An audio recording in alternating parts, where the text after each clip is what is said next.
Morbi ceramic industry જે યુદ્ધ ચાલુ થયું ત્યાર પછી ગેસની અનિશ્ચિતતા સપ્લાય થઈ એના લીધે અમે 15 એપ્રિલ સુધી સ્વૈચ્છિક રીતે બંધ કરવાનો નિર્ણય લીધો હતો.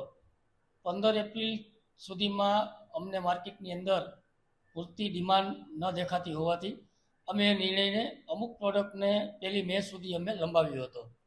પરંતુ 15 એપ્રિલથી અંદાજે 1-2 પ્રોડક્ટની 250 જેટલી ફેક્ટરીઓ જે છે એ ચાલુ થઈ ગઈ હતી. બાકીની જે ફેક્ટરીઓ છે એ આજે બધી ફેક્ટરીઓ ચાલુ થઈ ગઈ છે. અંદાજે અત્યારે 575 ફેક્ટરીઓ જે છે એ આજની તારીખમાં ચાલુ થઈ ગઈ છે.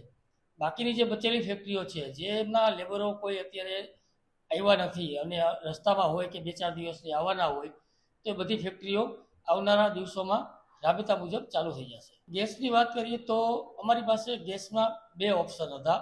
એક જે છે પ્રોપેન ગેસ હતો અને બીજો જે છે ગુજરાત ગેસ હતો, જેમાં નેચરલ ગેસની સપ્લાય ગુજરાત ગેસ કંપની દ્વારા આપવામાં આવતી હોય છે. તો પ્રોપેન ગેસ અત્યારે હાલમાં અવેલેબલ નથી, પરંતુ ગુજરાત ગેસ પાસે એટલો ગેસનો પુરવઠો છે કે જેટલો અમારે રાબેતા મુજબ વપરાશ થાય છે. તો અત્યારે બધી કંપનીઓ જે છે ગુજરાત ગેસ ઉપર કાર્યરત થઈ ગઈ. એક્સપોર્ટમાં અત્યારે એક્સપોર્ટ આમ જોવો તો ચાલુ જ હતું, કેમ કે અમારી પાસે એક્સપોર્ટના મટીરિયલ બનાવેલા હતા, એ પણ લોડિંગ ચાલુ હતા.